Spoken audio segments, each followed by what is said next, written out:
Good day, everyone. Welcome, welcome, welcome. We are so glad that you are here today. We are going to have a different kind of call today because it's rather quiet and we'd like to have some information from each of you to participate with each other because we think one of the things that's really important in life is legacy. Which is why I said, Eugene, you were leading right into the conversation because you have 5 children, all married, one grandchild, and you are the one that puts together the get together every year for the last couple of years. And the children, which are, of course, young, they're all married, didn't take that on.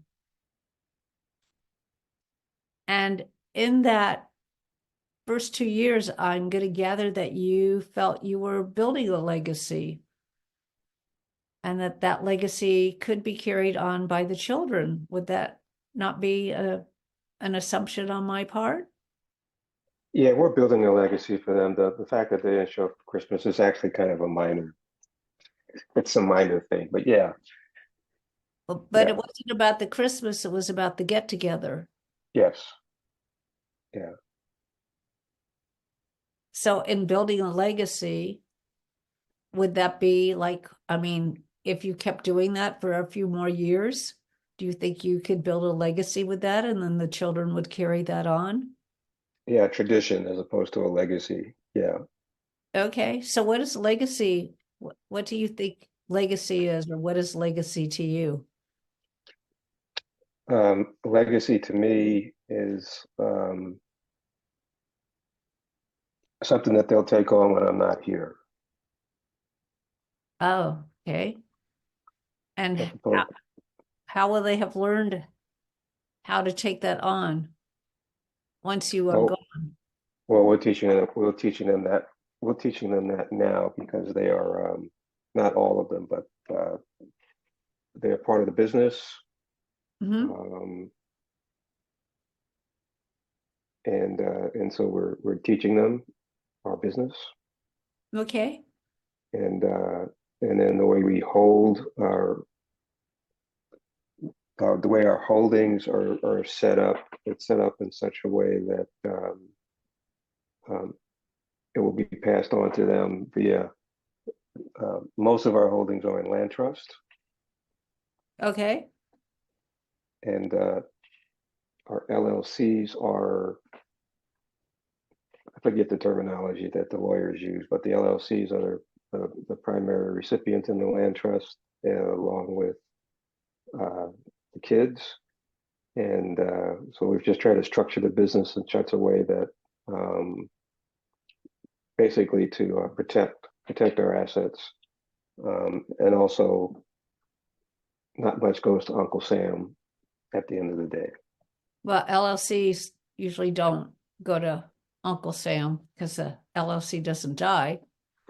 Yeah, there's additional protection inside of the land trust though that does not exist, um, Mm, as far as because the way the land trust is set up, um, it just the land trust owns the business, not us, right. and we can then transfer assets inside of the land trust, um, um, which and I don't know all of the technical terms. I just know for years that's what we've just set up land trusts in order to protect. Okay. And Uh, then your trustees change. that's right, and because the trustee that's it. The trustee changes, and as a result of the trustee changing, um, the trust still owns it. That's right. Trustee changes, Mhm. trust still owns it, and therefore the associated taxes associated. Um, we're supposed to be protected from taxes, certain taxes as a result Sure. of Tax. holding them in the land trust. Yeah, Exactly. You still have to pay property taxes. The land trust, the trust will pay the property taxes and the trust pays everything to run the property. And when you don't want to be the trustee anymore, you transfer that. And the way we've got things set up is if we were to go when we pass on, If that's how you there want to do it. there are directions that are set up to make them to change the trustee. The lawyer knows what to do. Oh, good. And then, of course, you could, if you were the trustee, also pass that on while you were still alive and That's make true. sure that the new trustees are doing a good job. Right, which is why we have to make them part of the business so that they understand when it's time for them to run it. It's not just about the money coming out of it, but how to properly run it. Right. So you have them involved at an early stage. Yeah. Yeah. So how do you have those conversations with the future trustees to get them interested? Did you start like when they were very young, when they were 3, 4, or 5? No, teenagers. Teenagers. Is there a reason you waited till they were that old to have a conversation? Money didn't interest them before they were teenagers. You sure about that? Well, in our family, it didn't interest them. Like I can just speak for my family. That's all I can speak. Okay. I can just speak for my family. All right. Um, and the way we also set things up in the family, uh, they were on the payroll. As long as they're in school, they're on the payroll. Payroll meaning I pay for it. Once Right. they're out of school, they're off the payroll. Uh-huh. And what about starting things like Roth, IRAs, and infinity banking? Are those discussions that you have? Roth IRAs, never had a discussion on infinity banking. I actually don't even know what that is. Well, next week we're going to have somebody that'll explain it to you.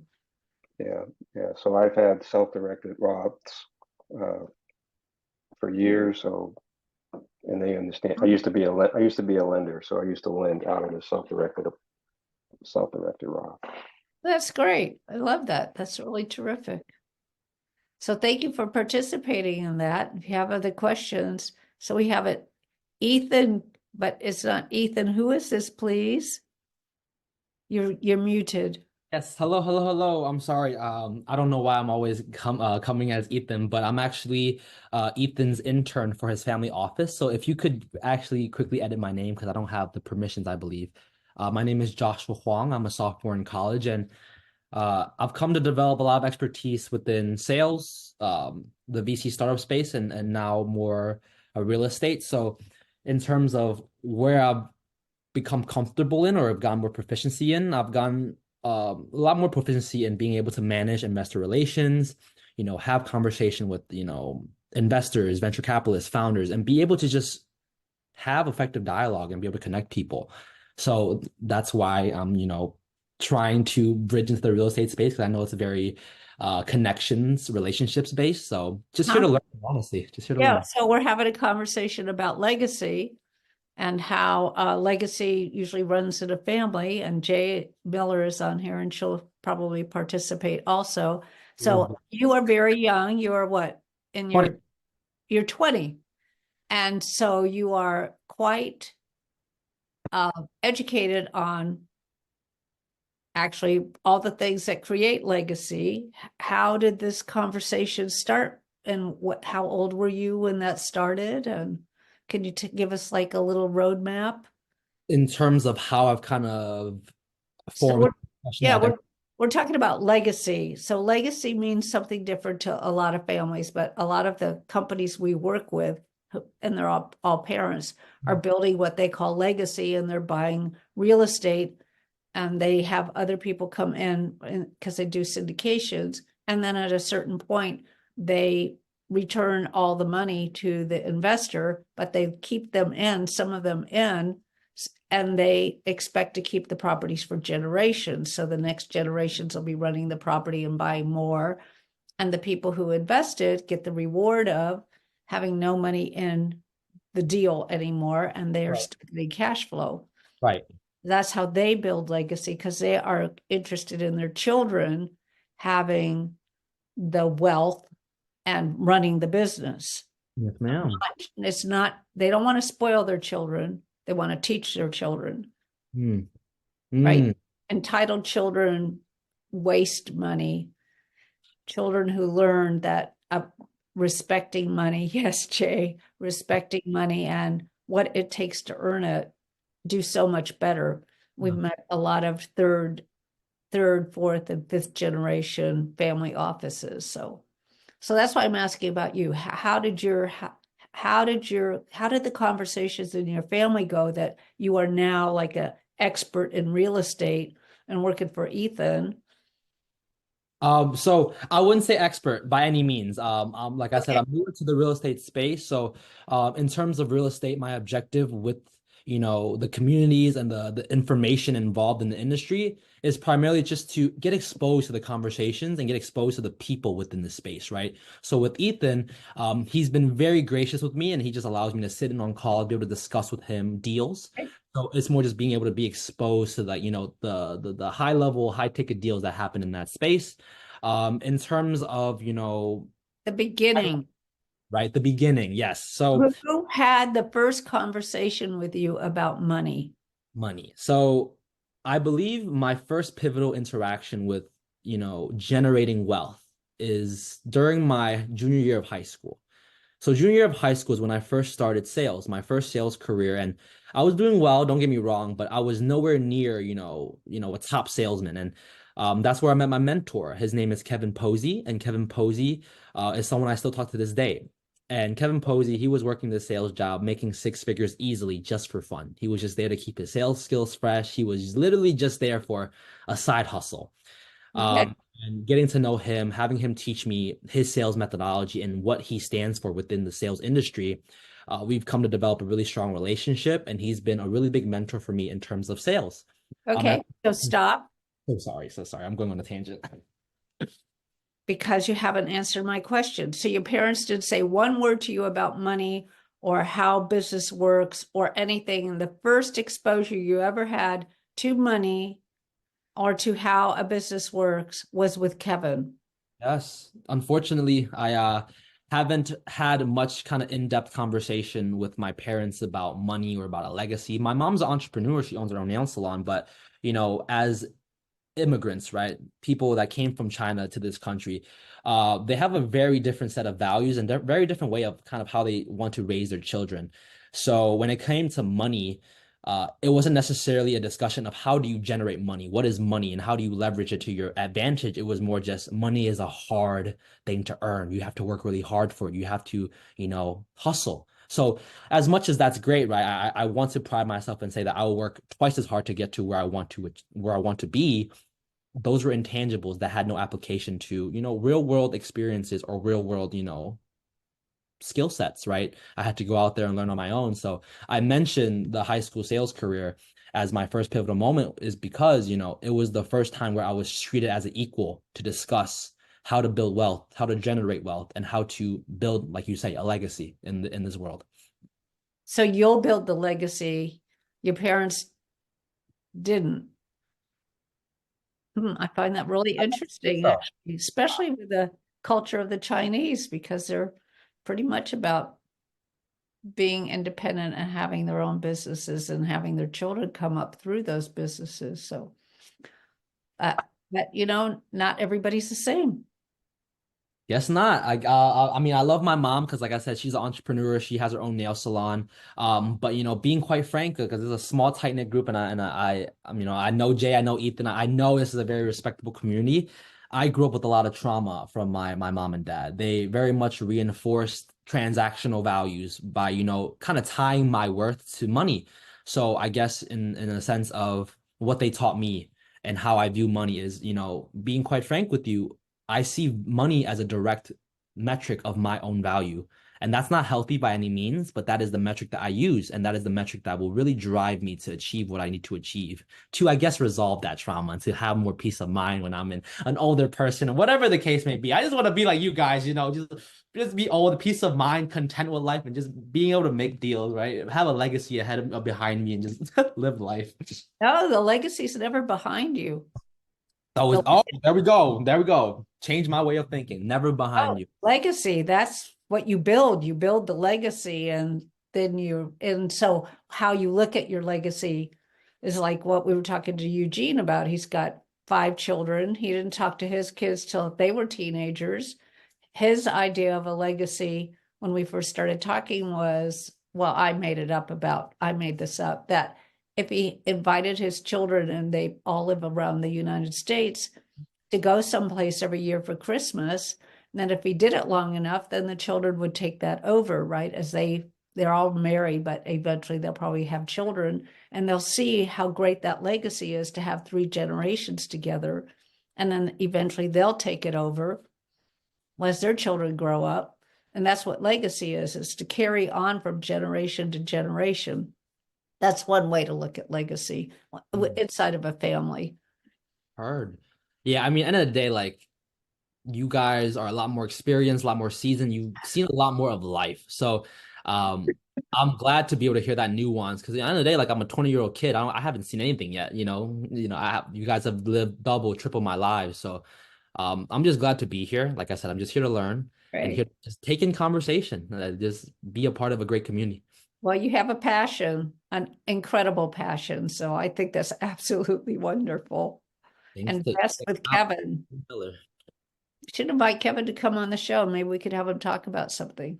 Oh, I'd love to. And that's something that I've been trying to kind of figure out, with my expertise in a lot of different fields, right? The venture capital space, the startup space, consulting, sales. I've come to develop relations with people that have the net worth to, make investments, to execute on deals. So how my thinking is, how do I bridge these different connections to actually, benefit them, but also benefit me, right? End of the day, it's what's the word for it? It's not a zero-sum game. Well, set up a call with me. I'd be happy to listen and throw some ideas at you. Because I bet you're somebody that you throw the ball and you hit it, right? I'd like to be. I'd like to park, possibly. I'd like to be. Okay, great. So Jay, welcome. It's nice to see you again. It's been some time since you've been on. Could you turn your camera on?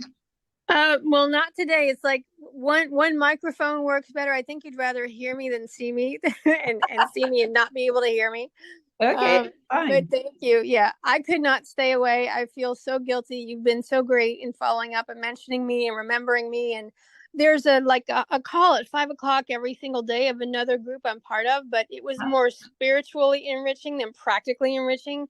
And I'm going to have to stagger them or alternate because I can't not come here. So you're going to see me about every other week, I hope, God willing.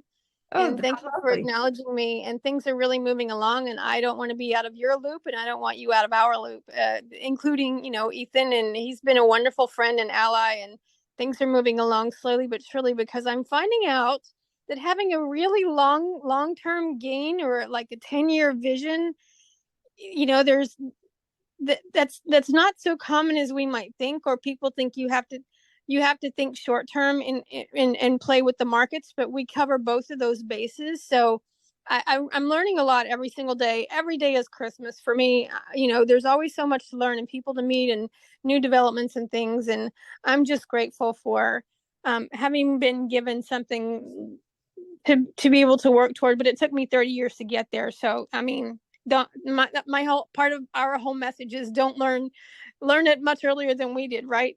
Right. So are you talking to your children? I am trying. My DNA and my identity is my grandfather, and I only embraced that in the last few years. So my son is more willing to listen to the legend that is his grandfather than he never met than mom. So that's my strategy. Yeah. Yeah, because they created something, and their stories, and kids are very curious and interested, so they're more likely to listen to that. Thank you, Peggy. And isn't that the story that your father or your grandfather taught you? He was 67 years old when I was born, and I have met a lot of famous people, a lot of celebrities, a lot of influencers, and it's like you don't appreciate where you came from until you get out in the world. He's had more influence on me than anybody else, and it's really what gave me the linchpin to even have a position in this space, which is like incredible. And so, I didn't mean to interrupt you, but it's like I'm writing, I've gotten the outline for a book that I don't want to interrupt my process of what we're actually developing in a practical sense, but it's kind of running parallel because everybody should at some point have a book. And I think my son is going to learn about his own personal legacy by reading a book about his grandfather than anything I could possibly tell him. And that's part of the motivation. That's fantastic. So how old is your son? He's 23. Yeah, so he's grown. Yeah, but the brain matures at 25, and the way we raise a generation now compared to the 50s and 60s is way different. And Oh, yeah. including, I mean, I didn't have a cell phone. I was brought up in dial-up phones, and you wanted to hear somebody, you had to wait by the phone. And he's in this whole new world.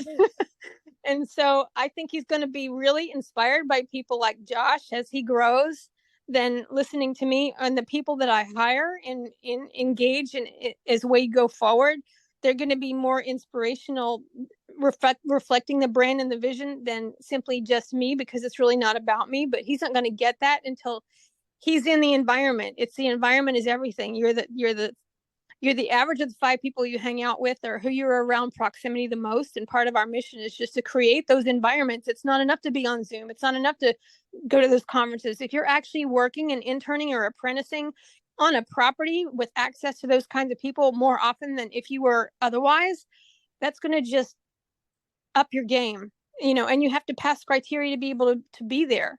And that's done by AI. It's not personal. It's metrics. And so I'm grateful for the technology that enables us to do this and to be part of this community. So thank you. Oh, you're very welcome. So on that, are you having your son work with you on all of these projects as they come forth? I have to ask him constructive questions, and I've offered to give him tasks to do, but I'm mom. So other things have his interest right now. So like I said, he's going to be turned on by someone that's his age, that's making twice the money he was making in his hour for dollars job, because he doesn't physically see anything yet. So he has to see it. He has to actually be in the environment. And so that's what we're developing to answer your question.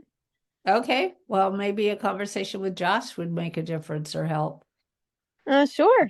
I just want more people like Josh. I mean, I want dozens of Joshes on our property so that he can, be surrounded by that kind of people at a peer level. Thank you, Jay. That was so nice of you to share and really appreciate it. Thank you. Brian, welcome, welcome, welcome. We are really happy you are here, and we are having a different conversation today. The conversation is about legacy and what legacy means to you and how you are building a legacy, for instance. So we've had a couple people already share, and you're up next. So what does legacy look like for you? It's an interesting topic, Peggy, and as always, thanks for the invite to come in and chat. We appreciate that. It's my wife and I are a couple of unicorns, right? We're both second marriages, successful business folks, and no kids along the way. And so for me, I think we and my wife, we both take on the role of being the super aunt and the super uncle. And so everything we can do to help that generation make sure they get propped up. And what we've done is we've done everything we can to encourage them to get their education, and even financially support them, because that can be a real challenge right now. So really just, teaching them to fish for the rest of their lives by giving them that ability has been where we've been focused. And we hope that's what our legacy is. So a little bit off topic for most people, but it's where we're at. No, it's the perfect topic. Because I'm in the same boat you're in. I have no children either. So it's what can you do and how are you going to do that? So you're teaching them how to fish. That's super. Is there a particular subject matter or area that you're teaching them to fish in, a pond, so to speak? Well, it's really just pushing them to get an education. It's isn't always been the thing that has been forefront, in their direct families. And so we just want to make sure that we're showing them that how we both benefited in our careers from having that, and making sure that they get that role modeling to make that a choice so that they can help themselves for the rest of their lives by getting that educational base behind them. Okay, So and yeah. as part of that education, also money? Yeah, in other words, we don't want finances to be an obstacle for them to choose to go to higher education. And we're just in a situation where we can encourage them to do that. And we don't really, not going to dictate what they choose. That can be a trade school, it can be a 4-year degree, it can be anything across the board, but just really want them to be something where they can build themselves a skill or get some knowledge that they can fall back on. And that's really what we've been pushing. Great. And what about their folks? What kind of conversations are you having with their folks? It depends upon the sibling, right? Some of them, it is, yeah, that would be great. We can't really afford them financially. Others are, why would they waste their time going to school? What's the benefit? It's like, well, then let us please have the conversation with our nieces and nephews to help them see a different point of view. So we've gotten through those pretty well. I come from hardworking farm stock. I'm a little bit of a unicorn that I got out of there. And I just want to make sure that next generation understands that they've got more options than what they see, 10 miles around where they are. So That's absolutely great. And have you thought of any other kind of legacy or something beyond that, or to bring that generation into following you through to take over whatever you have going on? I haven't got there yet, Peggy. I think, once they get themselves established and figure out, kind of what they want their careers to be, what makes them happy. And if that matches up with some of the things that my wife and I have done, great. If not, that's okay too. Okay. But I think we just are going to wait to see how that plays out. Well, you have lots of years in front of you, so keep us posted on this. So, hi, Kathy. Welcome, welcome, welcome. And today we are talking about legacy and what legacy looks like to you, and then how you're implementing legacy. And would you like to share a little bit about that? Sure.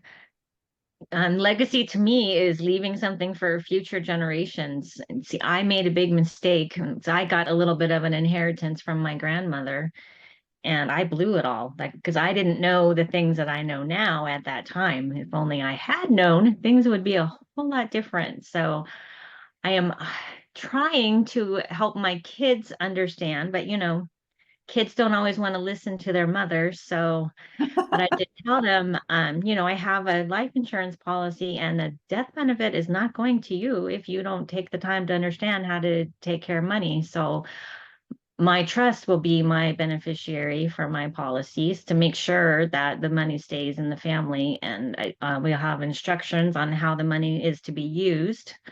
So it doesn't just all get squandered away like I made the mistake of doing with my grandmother's money. So I want to make sure that I build that back up and say that it's like an extension of her. Like she gave it to me. I was able to do all the things that I've done because of that, I think, because that came right when I was ending my nursing career, or right before I ended my nursing career.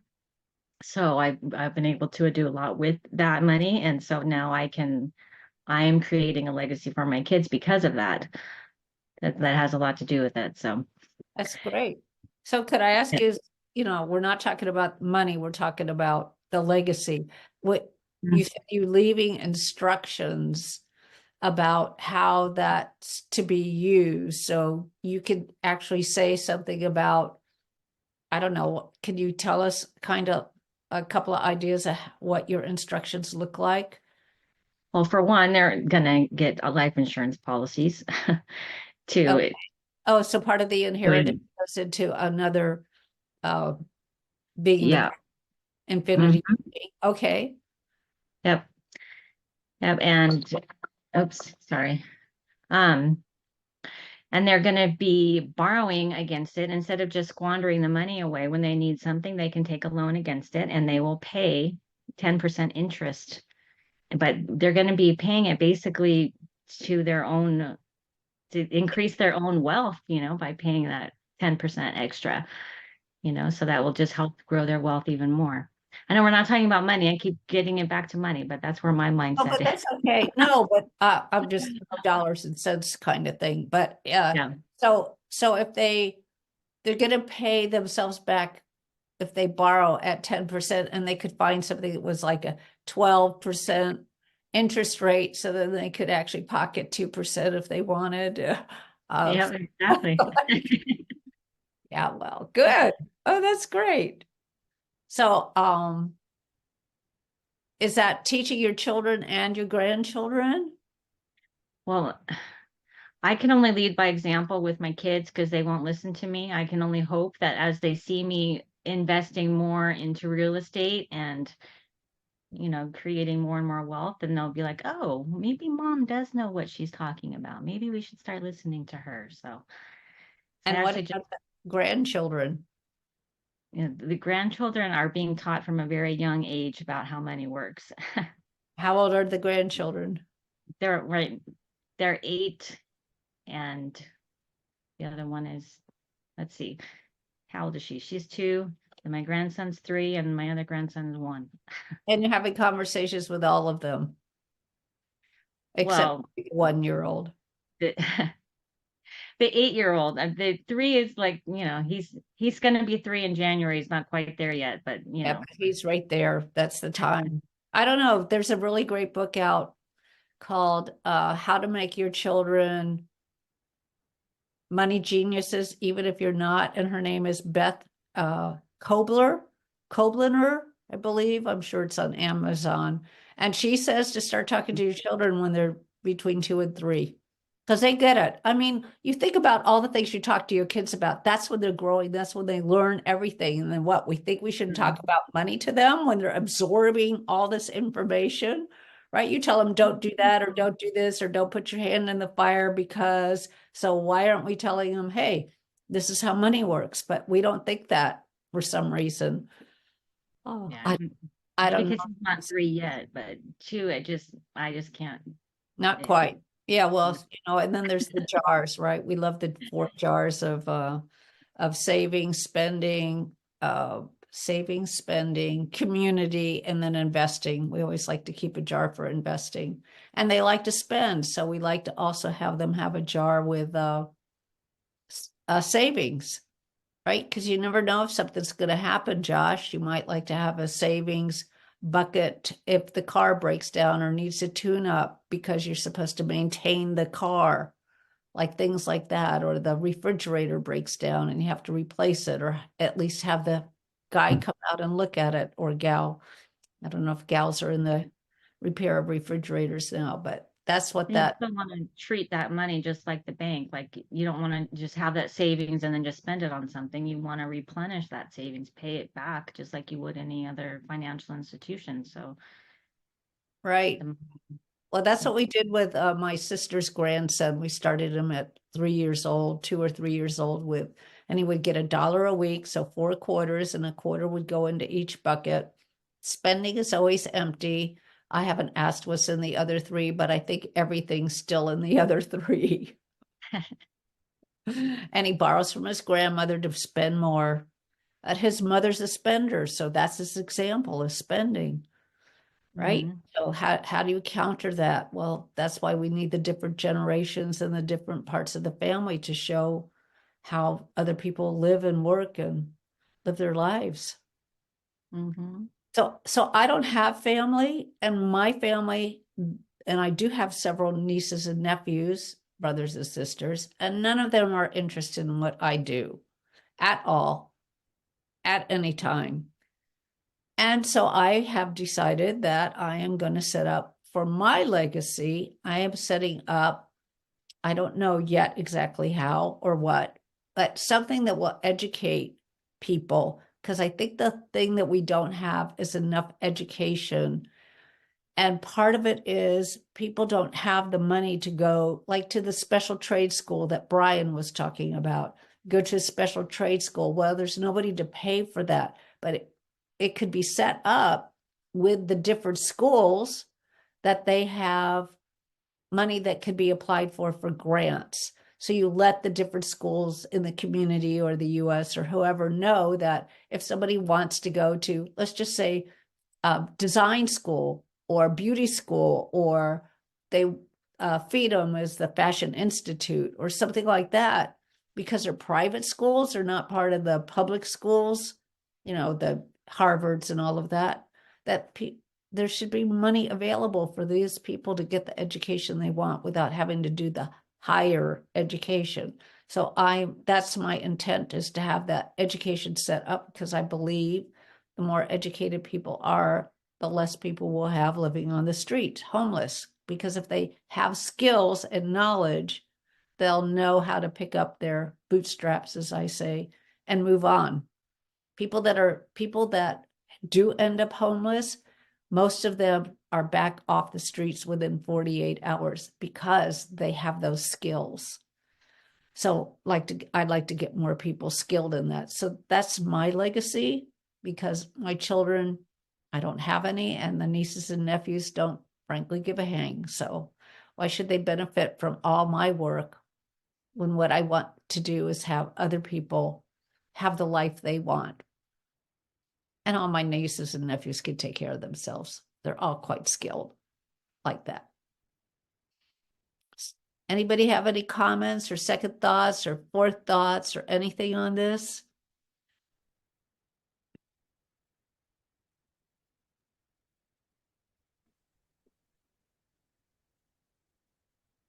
Nothing, Eugene? Yeah, you can see that I'm pondering whether I should say anything. We would love you to say something. Josh is biting at the bit too, so he's not quite sure what to say yet, but I know he wants to contribute something. So what, Eugene? The writing of the book. Was it Kathy who was talking about writing the book? I can't recall who mentioned writing the book. Jay Um, did. Miller. Jay okay. Miller talked about writing a book. Okay. A few years back, well, I'm second generation United States. I was born here, but my parents were born in the Trinidad and Tobago. And a few years back, my brother was hanging out with folks of my parents' generation, and there's a long history, and there are tons of stories. And what he said he was going to do was to start to write down these stories so that they can be shared with others in the family. And I said I would support him while he was doing that, because most of my family lives in either New York, Trinidad, or Florida. He didn't do it, and we regret it, because many of them started dying off all at the same time. Mm. And so they're just these rich stories that we're now trying to gather from my dad, but he didn't have all those stories. But there are these rich stories that I wish we would have gathered and put into a book, and then be able to pass that down to the other members. That, to me, that would be a great legacy thing, to have something like that passed down from generation to generation, so they can see, where they come from, especially those who are in the United States now, and try to understand those who came over from someplace else. We all came from someplace else, by the way, but those who came from someplace else and here, and how they got to where they got to. So, so Jay, write that book. That's right. Agreed. I have an uncle. I don't have him anymore. He's been gone for quite a number of years. He worked for Ford Motor Company. He worked for Mr. Ford. He always called him Mr. Ford. It wasn't Henry the First. It was Henry the Second, or Junior. And Edsel and he were the same age. And Edsel actually named one of his children after Calvin. But it's that he had, my uncle took Nixon all through Europe. They took 2 cars, and he talked about all these things that he did. And you would always see my uncle standing by a car with a handkerchief or rag in his hand, just shining it up. He knew nothing about under the hood, but he always had the car good looking. But he had just amazing stories of all the people that he met, because he had a fleet of 42 cars in New York, and he had to keep them all working, right, with all those people. So, and all the stories are gone, just lost. We have like one VCR tape of like 2 stories. So, Jay, it's so important to get those stories. And if you could get them recorded. So if you still have a father that's alive, Edmund, one of the people that comes on our show and talks about legacy, he's asked his father to record some of his stories, so that, now that we have that available, that the grandkids and the great grandkids and the next generations can see, aren't you interested sometimes about what your great great great grandfather did, or your great great great grandmother, what they did in life? God, it's just, it could be so interesting that you could actually have a recording of them. I think it'd be cool. Josh, you have anything to add to that? I don't believe I do, unfortunately. I really am. Like I said, I'm newer to this community. I don't feel as I have the experience to back up my words. So I'm just sitting in and just listening at this point. But you're at the beginning. Where do you want to grow? Like what knowledge do you want? And you're the person that is going to create that legacy. So in that aspect, where do I want to grow? How do I want to approach my legacy? I have a more of a hot take, and it's something that, Ethan can probably share a little bit of perspective on, but I've come to realize that academia hasn't been as useful as I once prided it to be, right? As what's the word for it? As valuable as I once prided it to be. Especially now as I secure opportunities for myself completely outside of academia. I want to be able to secure some sort of success for myself outside of the academic timeline and outside of the corporate path. Of course, that's very, very ambitious, and I'm all talk, but that is the path I want for myself. And like I said, I'm willing to work twice as hard to get to it. So we'll see what comes, right? End of the day, I'm a young kid. I'm talking out my ass. I love your attitude, though. That's it. Jim would have a lot to say about that, I have no doubt.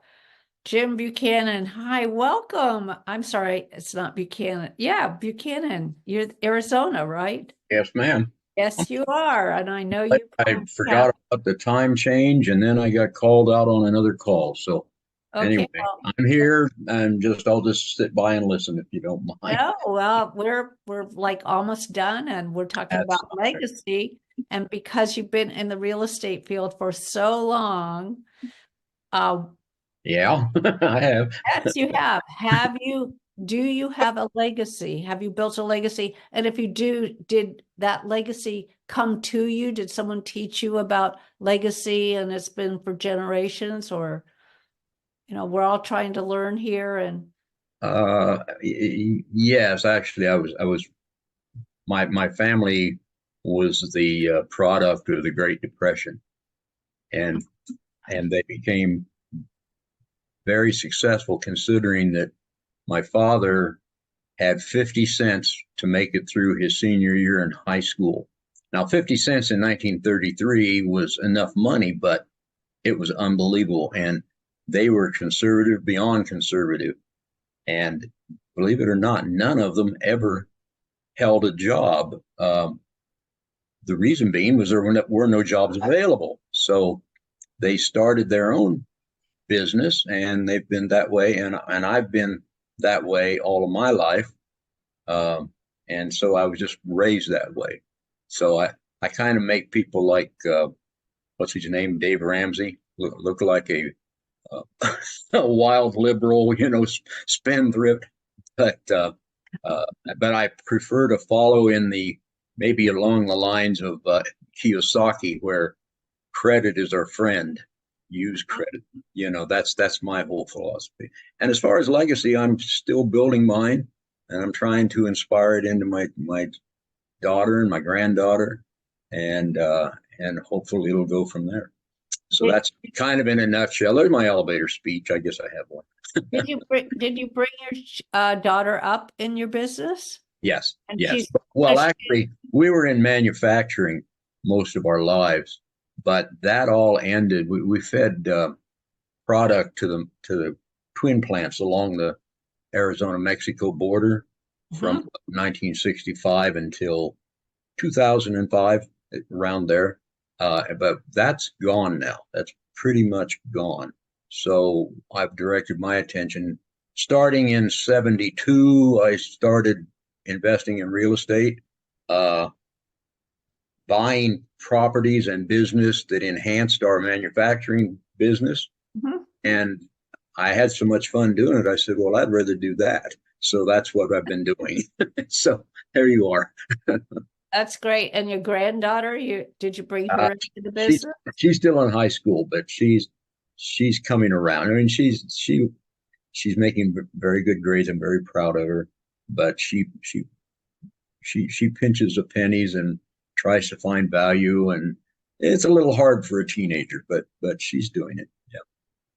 Yeah. So did she come up in the business, or did you just? Oh, no, she came along later. Well, she was too young to be in the business, but my daughter, we had a little nursery set up in the office. So my wife ran she's an accountant, and so she ran the office in the front end and babysat my daughter in the office. So yeah, she grew up around it. So, as I did, Saturdays I was always at the shop with my dad, and working on things. So, Yeah, that's great. And I'm still going to. My granddaughter says at one time, she says, how old do I have to be before I can quit school? And I said, well, and I think I was taking a class at that time. I said, well, I'm 70 and I'm still taking classes, and now I'm 77 and I'm still going to school. So yeah, it never ends. Education never ends. It never does end. Something new all the time. That's why I'm here. That's exactly why I'm here, Peggy. And then look at all the books that keep coming out. I mean, there's so much to learn. I've got so many books going on. How am I going to get through all these books? Because every real estate, I mentor. I'm with EXP, and I mentor people that want to transition from residential to commercial. And we joke. I said, yeah, the brokers send them to me, and I talk them out of it. But I tell them, I said, every residential deal is different. Every one. Sometimes not. They're subtle, but they're still different. Yes, they are, because you're dealing with different people, and every person's different. It's the people. It's a people factor. Yeah. It's a total people business, and I don't know, the world's changing, and it's no matter what it is, it's still a people business. It doesn't matter what arena, whether it's real estate or the utilities that we pay for. It's still a people business as long as you have people like that. So, and I don't think a lot of companies realize that anymore. So we'll see what happens over the next 10 years like that. Thank you very much, Jim. I really appreciate that. So Thank you for letting me in so late. I'll make it on time next time. Okay. That's all right. Yeah, no, we're happy to have you and that you participated. That was really great. So Kathy works in Infinity Baking, and she teaches her family from the young age of 3 about having legacy wealth and how to create it. And Josh is new to the business, and he's very anxious to learn, and he's got a couple of really good mentors. So we're excited about that. And Brian is teaching they have, like me, they have no children of their own. So they are working on their siblings' children, which is great. And Jay's going to write a book because her son doesn't listen to her.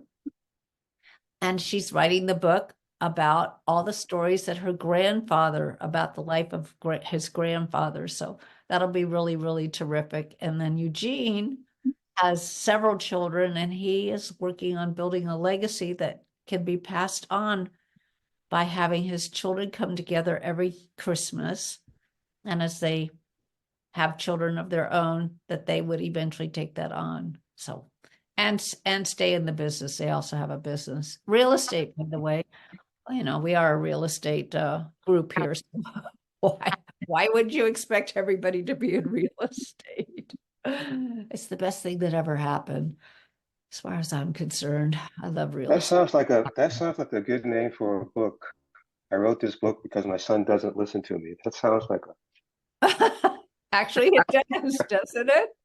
That's good. We got Kathy who says the same thing Jay said. So why is that, Josh, that you don't listen to your mom? Uh, I'm just teasing, okay.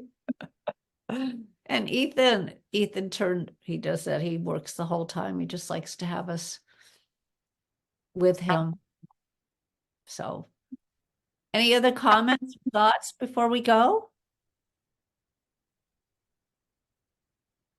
Kathy? I'd like to grab you for a minute to talk about the Wells Fund, but I don't want to take other people's time, but it'd be great Okay, if we we'll could do that share some. after. We could do that at closing after everybody goes.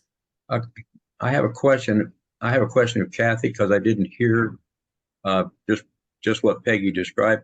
I put my contact information in the chat. Could you send me some information about your banking? Sure. Yeah, Yep. And she'll be speaking next week if you want to come back on. of course, I plan on it. Thank you. Oh, that's Okay. great, Jim. And thank you for the invitations. I'm sorry I have a conflict, so I haven't been able to make the meetings, but I get in as often as I can. You guys have really great meetings, actually. The exchange meetings in Arizona. Do you have to be a broker to go to that? No, we're a little bit lax because we have such a small membership. We're very much like OCE in that respect. Oh, We good. vet the people. But we have a couple of developers, and I always say that many times they bring more to the table than the brokers, because when they come in looking for something, or they're actually looking for it, and they're principals in the deals. But in general, it's the same as NCE. We have a couple of attorneys. We have lenders, which I don't think they much allow in NCE unless you have a real estate license. Billy A is the one I'm thinking of.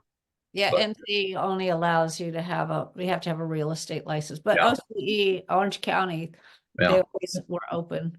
Absolutely, but we do vet them. Because we were getting a lot of people that we call wholesalers, and we have a real problem with that sometimes. So anyway, so right. yeah, but I'm sure Kathy would be welcome. Yeah. Mhm. So, Jim, I don't see your information in the chat. Maybe I jumped on after you did.